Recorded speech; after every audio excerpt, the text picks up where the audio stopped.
Le Conseil d'orientation de l'Institut Diderot a choisi comme thème pour cette année universitaire l'année 2050. Parmi les différents sujets abordés, la question de la vie spirituelle en 2050 a été retenue. Frédéric Lenoir, philosophe, sociologue et journaliste, a été invité à traiter de ce sujet.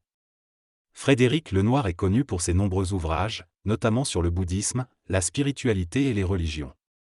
Il a une vision anthropologique du sacré, qu'il définit comme une expérience profonde et émouvante face aux mystères de la vie et du monde. Avant de se projeter vers l'avenir, Frédéric Lenoir propose de retracer brièvement l'histoire de la spiritualité et de la religion, afin de mieux comprendre les évolutions et les bouleversements qui ont eu lieu. Le sacré est défini de manière anthropologique comme un sentiment puissant d'émerveillement et de questionnement qui pousse l'individu à se tourner vers des quêtes intellectuelles et spirituelles. Cependant, cette définition diffère de la définition sociologique du sacré, donnée par Émile Durkheim, qui montre que les religions sacralisent certaines choses, personnes, temps et espace.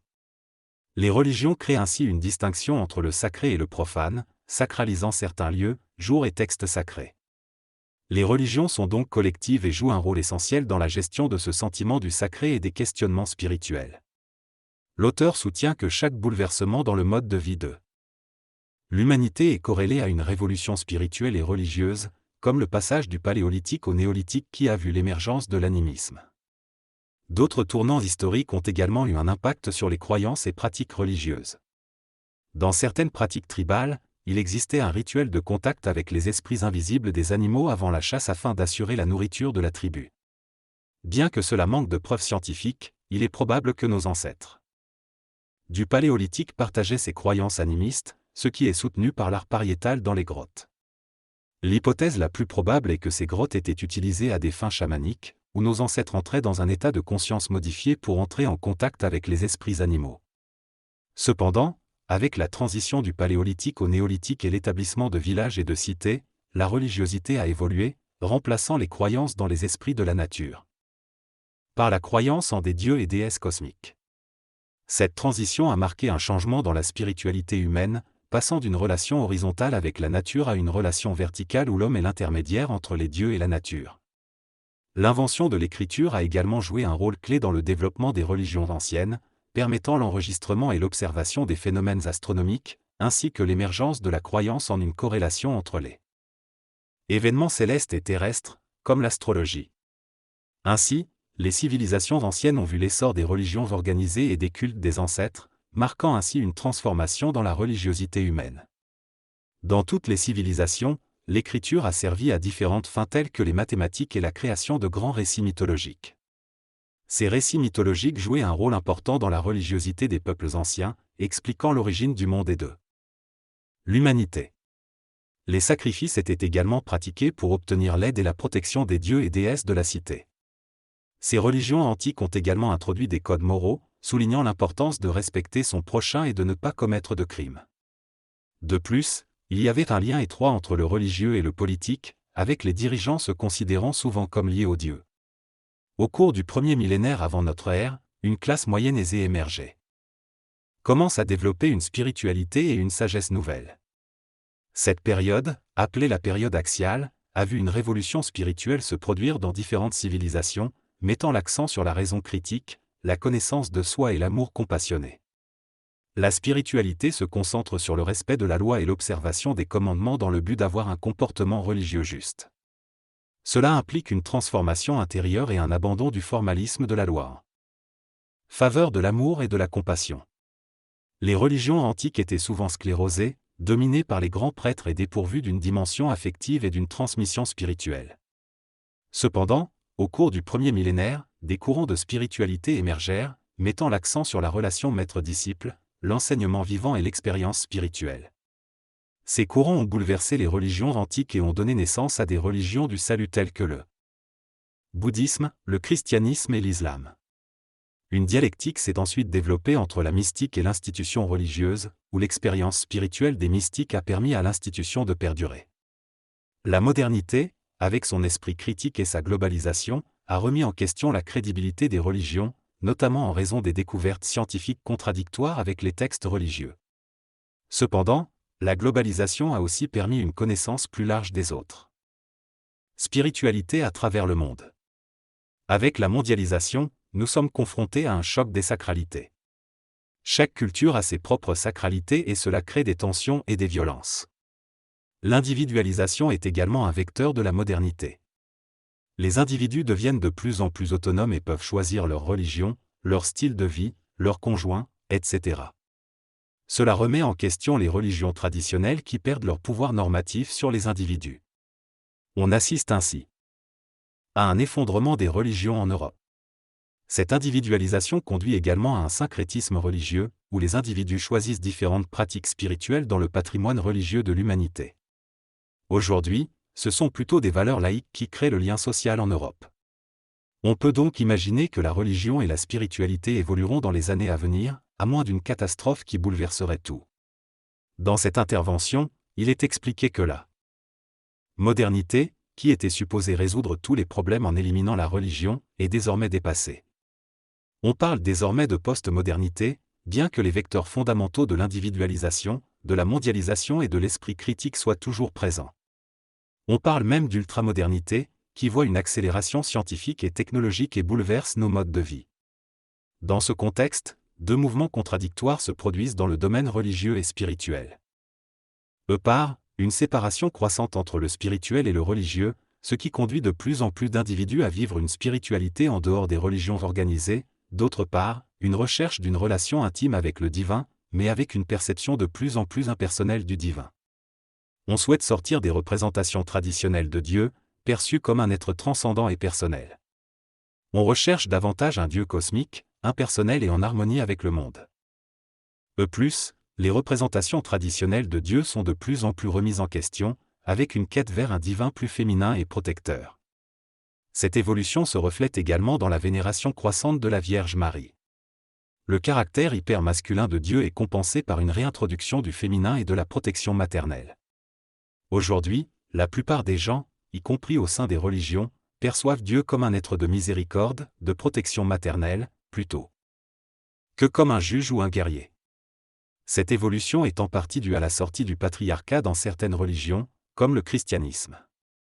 On perçoit également Dieu de moins en moins comme un être extérieur, mais plutôt comme un être intérieur que l'on rencontre à travers des expériences spirituelles, telles que la méditation.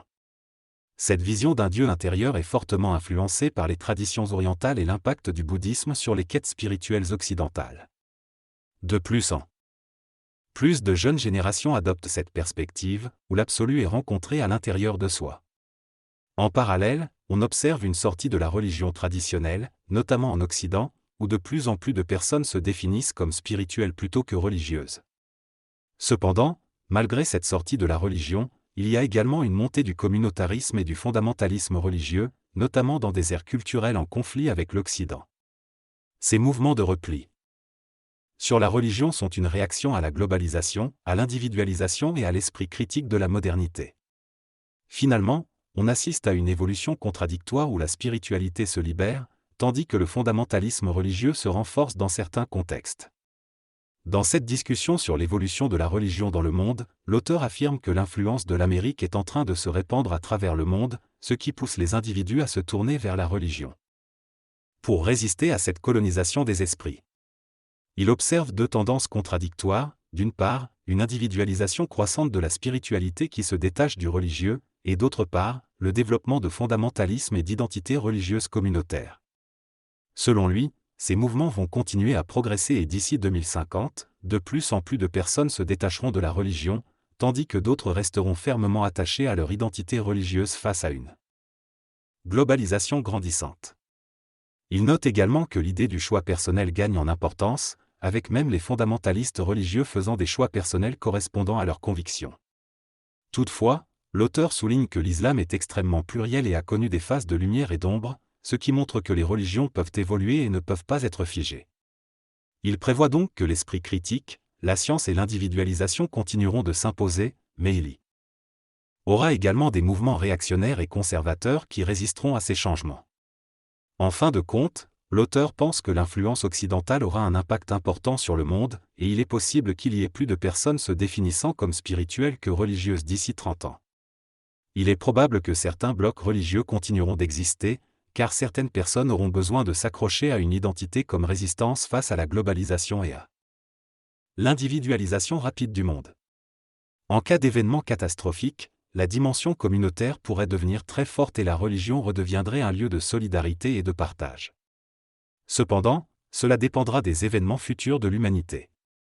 La question de l'intelligence artificielle et du transhumanisme est également importante, car cela pourrait modifier la nature humaine.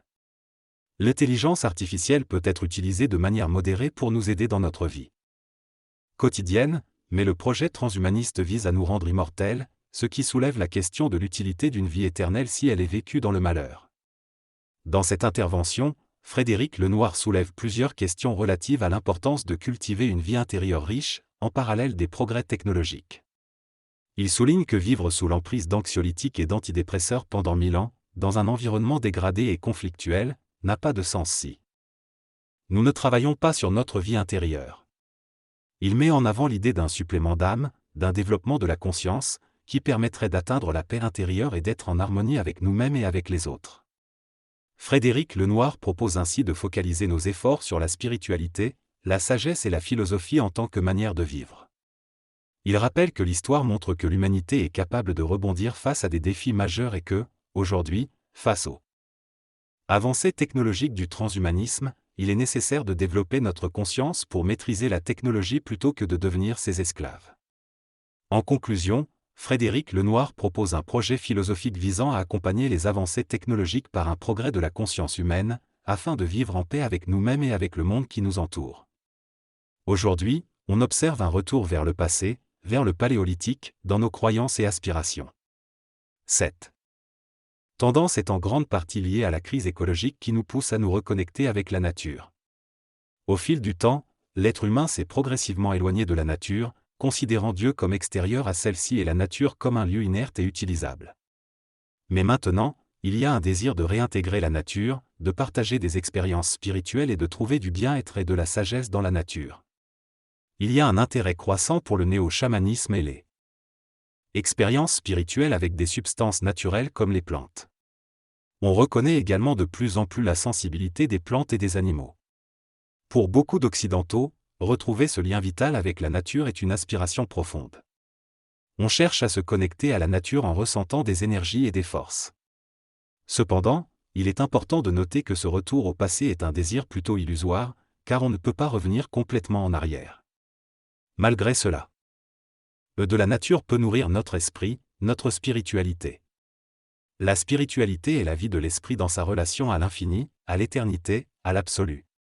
Certains trouvent cela dans la nature, d'autres dans leur propre conception de l'être ou de Dieu. L'auteur raconte une anecdote où il a rencontré la nouvelle compagne d'un de ses amis, qui se présente comme une chamane. Cette rencontre soulève des questions sur la place des sectes dans la société occidentale. L'auteur mentionne également les préoccupations concernant l'intelligence artificielle et son influence sur l'humanité. Ensuite, il aborde la question de l'islam et souligne qu'il existe différentes interprétations de cette religion. Enfin, il suggère que le besoin de radicalisme et de fondamentalisme dans certaines régions du monde est peut-être alimenté par un sentiment d'injustice. L'auteur reconnaît l'existence des groupes sectaires, mais prévient contre une obsession excessive à leur égard. Le paradoxe du groupe sectaire réside dans le fait que, malgré notre désir d'émancipation vis-à-vis d'une religion collective, nous nous soumettons souvent à un gourou ou à un maître spirituel qui impose sa vision. Cela est dû à notre peur et notre angoisse de ne pas être reliés à quelque chose qui nous rassure. Ce phénomène sectaire se développe dans une société occidentale où les individus sont angoissés et ont besoin de certitude. Lorsqu'on leur dit que la vérité se trouve dans un groupe sectaire, ils s'y soumettent pour se sentir rassurés. Cela peut être vu comme un paradoxe de la modernité, où nous cherchons à faire nos propres choix, mais nous nous soumettons finalement à une contrainte encore plus forte. Il est difficile de lutter contre ce phénomène sectaire car les individus y entrent librement, avec des failles, des peurs et des angoisses psychologiques. Tant qu'il n'y a pas d'abus ou d'infraction légale, il est difficile d'empêcher les individus de se tourner vers des groupes sectaires pour se rassurer. En ce qui concerne l'intelligence artificielle, il est intéressant de noter que ce sont ceux qui la créent qui nous mettent en garde contre ces dangers potentiels. Elon Musk, par exemple, appelle à une pause dans le développement de l'IA. Cependant, il est difficile de savoir si cela est dû à la peur d'être dépassé par la concurrence ou à une réelle menace pour l'humanité.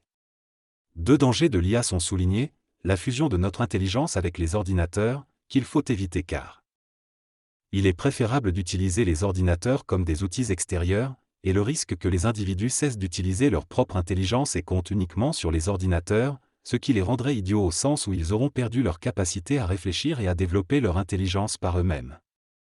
Enfin, il est évident que le retour au fondamentalisme religieux peut être lié à un sentiment d'injustice sociale, où certaines personnes cherchent un refuge dans des valeurs traditionnelles qui leur donnent un sentiment de stabilité et de compréhension du monde.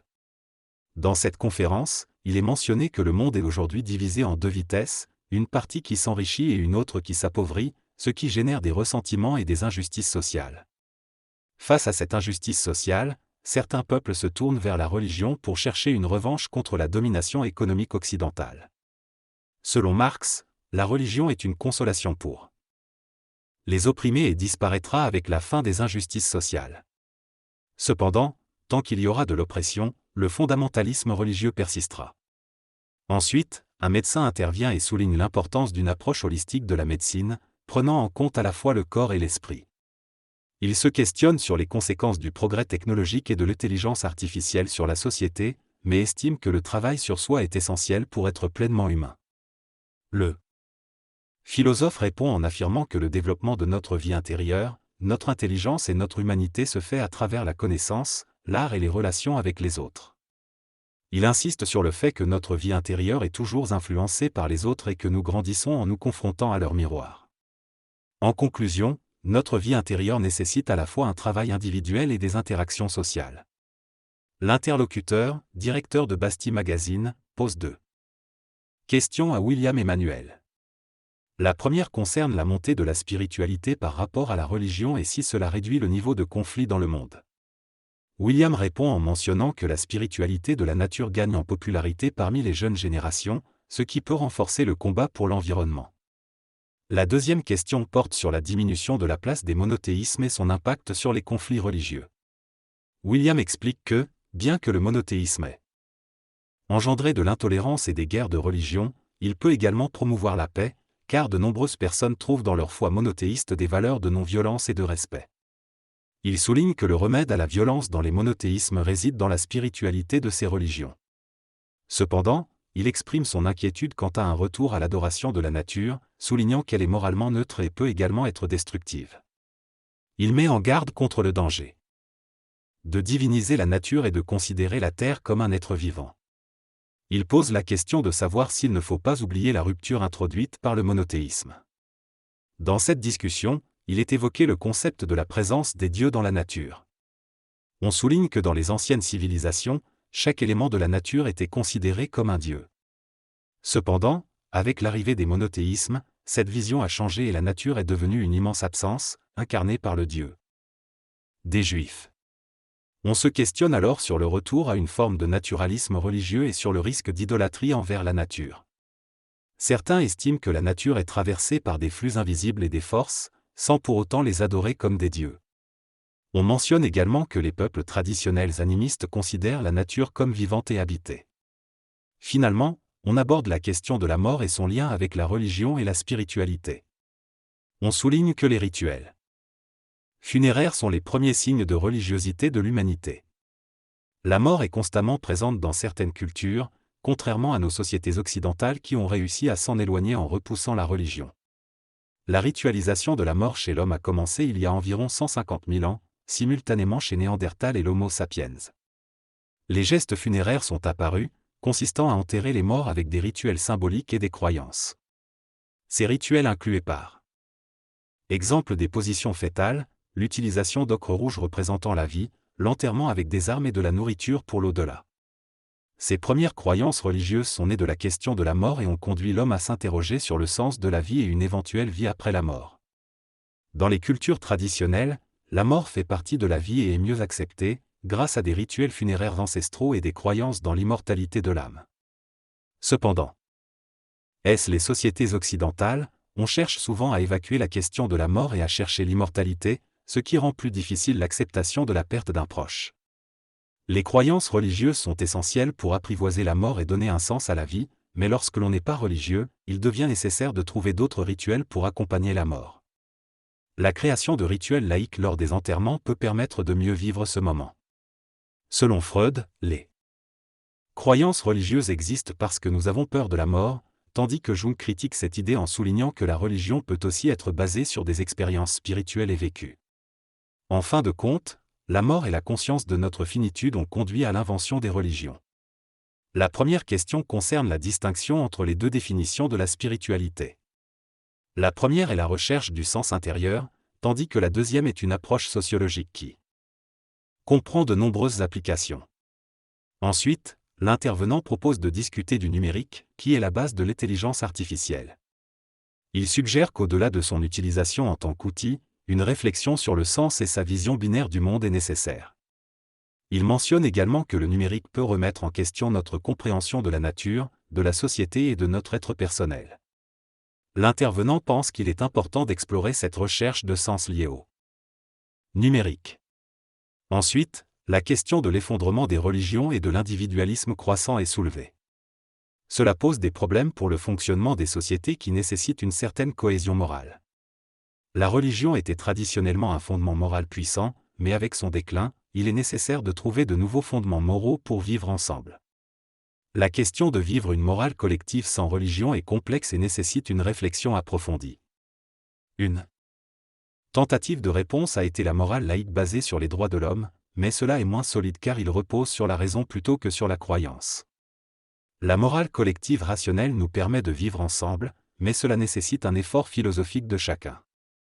Contrairement à la morale religieuse, qui repose sur l'obéissance, dans un monde laïque, nous devons pratiquer la justice et l'amour par la raison et la conversion individuelle de notre raison.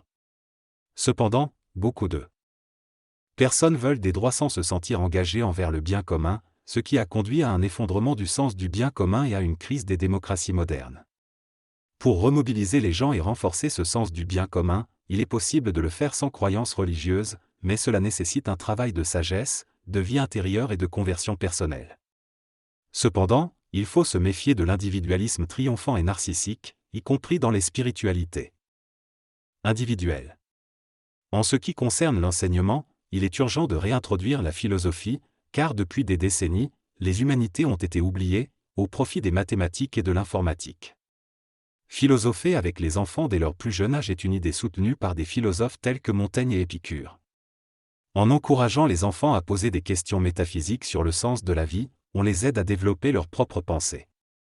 Les ateliers de philosophie permettent aux enfants d'apprendre à argumenter et à échanger leurs idées, ce qui développe leurs compétences cognitives et favorise la tolérance.